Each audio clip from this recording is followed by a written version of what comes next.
The backyard was decorated with silver and blue balloons. A banner read, "Congratulations, Dr. Hayes." Across the patio, 30 people milled around, congratulating me on finishing my doctorate in biochemistry. 7 years of research, 4 published papers, and a dissertation defense that had gone better than I'd hoped. My sister, Nicole, arrived an hour late with her 6-year-old son, Tyler. She didn't apologize for being late or congratulate me on the degree. She just grabbed a plate of food and sat at the far table, scrolling through her phone while Tyler ran around unsupervised. I was talking with my former advisor when I heard glass break.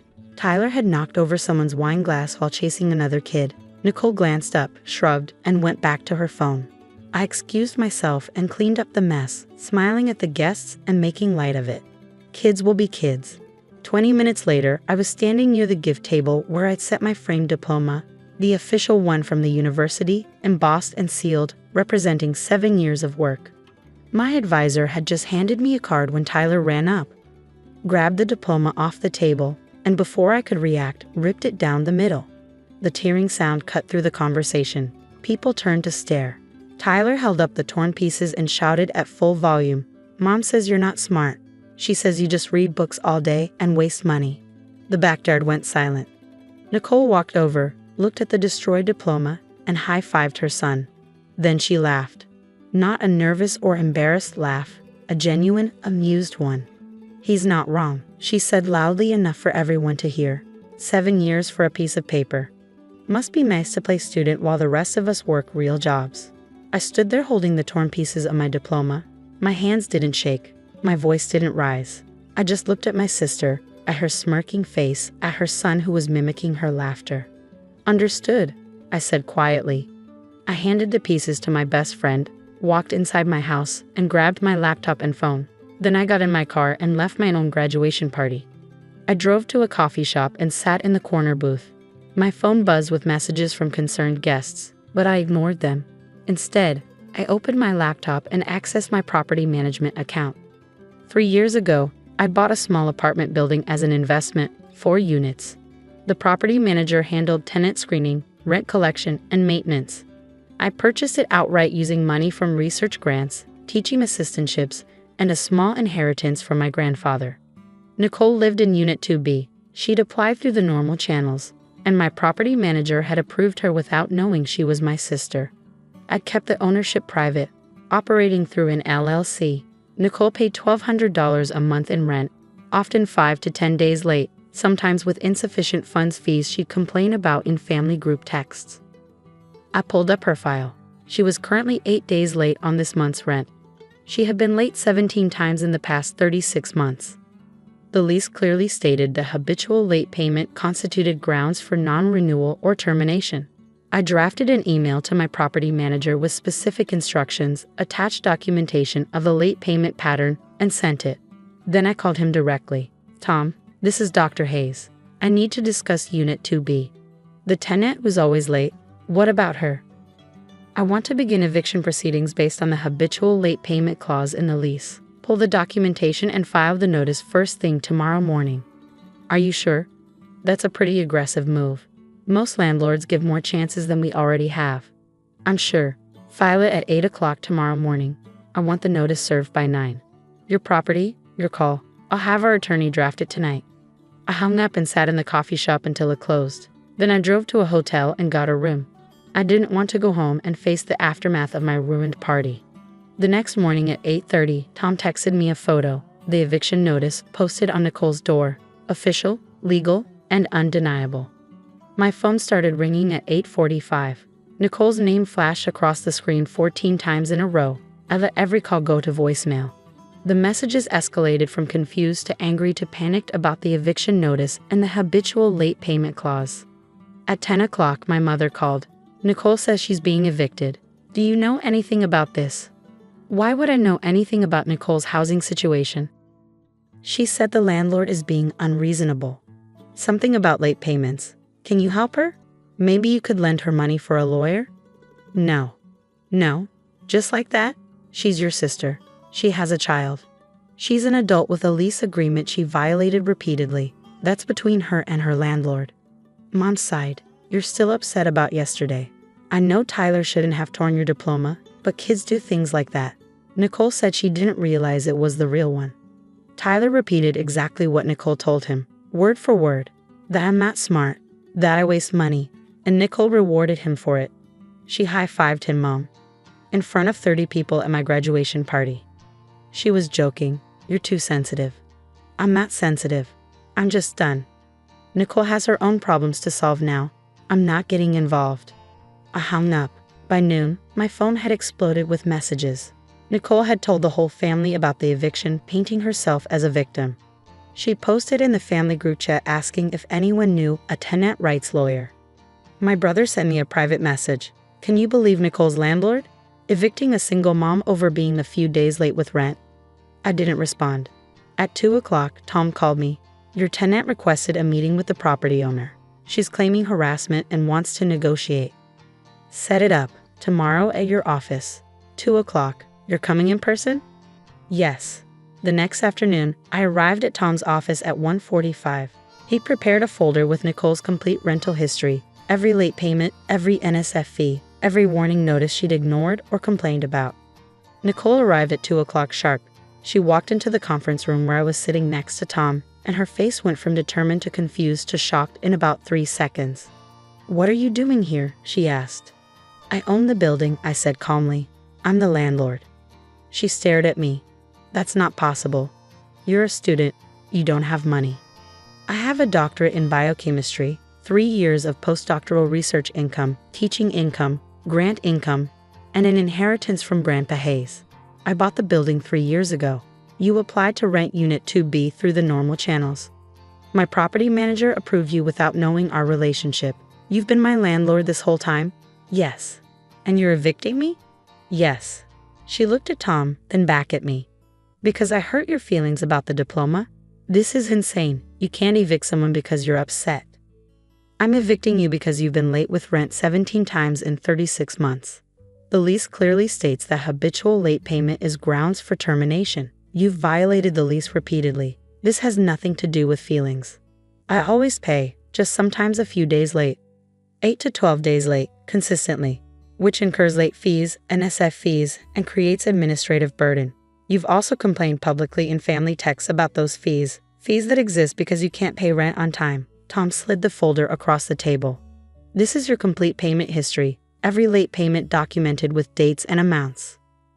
Nicole opened the folder and flipped through the pages. Her face grew redder with each one. So what, you've been keeping score this whole time, waiting for a chance to kick me out? I've been operating a rental property professionally. You've been violating your lease chronically. The eviction is based solely on your failure to comply with the terms you signed. This is because of the diploma. Admit it. You're doing this because Tyler tore up your stupid piece of paper. Tyler tore up my diploma because you told him I wasn't smart. You encouraged him to disrespect me publicly at my graduation party in front of my colleagues and friends. Then you laughed about it. That showed me who you are. But the eviction is based on documented lease violations that existed long before yesterday. Where am I supposed to go? I have a kid. That's not my concern. You have 60 days to vacate, per state law. That gives you time to find new housing. I can't afford first and last month's rent somewhere else. Do you know how much that costs? $1,200 times 2, $2,400, plus whatever security deposit the new place requires. Yes, I know exactly what it costs. I'm a landlord. She stood up, her chair scraping loudly. This is revenge. Pure revenge because your ego got bruised. This is a business decision based on your documented failure to pay rent on time. If you'd like to challenge the eviction, you're welcome to hire an attorney and go to court. The judge will see the same documentation you're looking at. 17 late payments in 36 months are more than enough to justify eviction for lease violation. You're really doing this? Yes. After everything we've been through as sisters. What have we been through, Nicole? You've spent years telling people I'm wasting my time with education. You've called my career playing student. You've mocked my research. You taught your 6-year-old son to tell me I'm not smart. You destroyed my diploma and laughed about it. What exactly is the sisterly bond you're referring to? She opened her mouth, closed it, then grabbed her purse. The family is going to hear about this. They already have, you told them. What you didn't tell them is that I'm the landlord you've been complaining about for 3 years. The one who charges unfair late fees when you don't pay on time. the one whose property you've been living in while insulting me at every family gathering." She left without another word. That evening my mother called. "Nicole told me you own her building. Is that true?" "Yes." "And you're evicting her?" "Yes." "How could you do this to your sister? How could she destroy my diploma and teach her child to mock my education? How could she laugh about humiliating me in front of 30 people at my graduation party?" "That was wrong, but this is extreme. She has a child. You're making them homeless. I'm enforcing a lease agreement she's violated repeatedly for 3 years. She has 60 days to find housing. That's more than enough time if she starts looking immediately instead of trying to make me the villain. Everyone thinks you're being cruel. Everyone doesn't know she's been chronically late with rent for 3 years. Everyone doesn't know I've been subsidizing her housing through lenient late fee policies while she tells the family I'm not smart enough for real work. Everyone doesn't have the documentation I have. Still, she's family. Family who treats me like I'm worthless for pursuing education. Family who destroyed something I worked 7 years to achieve and laughed about it. I'm done subsidizing that treatment." Mom hung up without saying goodbye. The family group chat exploded with people taking sides. My brother sent me a private message. "Heard your side. Nicole's been late with rent for 3 years? And you're the landlord she always complains about?" I muted the group chat and focused on my work. Nicole moved out 58 days later, 2 days before the eviction deadline. She left the apartment in acceptable condition. Tom processed her security deposit return, minus cleaning fees and repair costs for damaged blinds. She didn't speak to me at family gatherings after that. When people asked about the rift, she told a vague story about a business dispute. She never mentioned the diploma, the insults, or the chronic late rent payments. I got my diploma reprinted. The university charged me $50 for a replacement, but it was identical to the original. I framed it and hung it in my home office, next to my published papers and my research awards. 6 months later, I was at a family dinner. Nicole was there with Tyler. He ran up to me and said, unprompted, "Mom says I shouldn't have ripped your paper. She says you're actually really smart." I looked over at Nicole. She was staring at her plate, her face red. "Thank you, Tyler," I said. "I appreciate that." He ran off to play. Nicole and I didn't speak beyond basic pleasantries. I later learned from my brother that Nicole had struggled to find a new apartment. Her rental history showed the eviction, and several landlords had turned her down. She eventually found a place, but the rent was $1,400 a month instead of $1,200, and they required 2 months' deposit because of the eviction on her record. She also had to borrow money from our parents for the deposit, money she was supposedly paying back in monthly installments. I felt no satisfaction in that information, just a quiet recognition that actions have consequences, that you can't destroy someone's achievements, mock their life choices, and expect them to continue making your life easier. My property manager found a new tenant for Unit 2B within 2 weeks. They pay on time, every month, without complaint. I still own the building. I still maintain it well, charge fair rent, and operate professionally. And I still have my doctorate, my research, and my career, the things Nicole called not smart, while living in a building purchased with income from that very career. The irony isn't lost on me. I don't think it's lost on her either now. Some people think I was too harsh, that family deserves more chances, more grace, more tolerance. But I learned something important that day at my graduation party. Being family doesn't give someone the right to destroy your achievements and mock your worth while benefiting from your success. Nicole lived in my building for 3 years while telling people I wasn't smart. She paid rent, late but eventually, while calling my career a waste. She destroyed my diploma while depending on income from the education she belittled. I gave her 60 days and proper legal notice. I followed every law, honored every regulation, and documented everything. That's more grace than she gave my doctorate diploma. More grace than she gave my graduation party. More grace than she gave 7 years of work she summed up as not smart. I can live with my decision. She has to live with hers. And Tyler, hopefully, learns that words matter, actions matter, and you can't destroy what someone else has built without consequences, especially when you're living in something they built.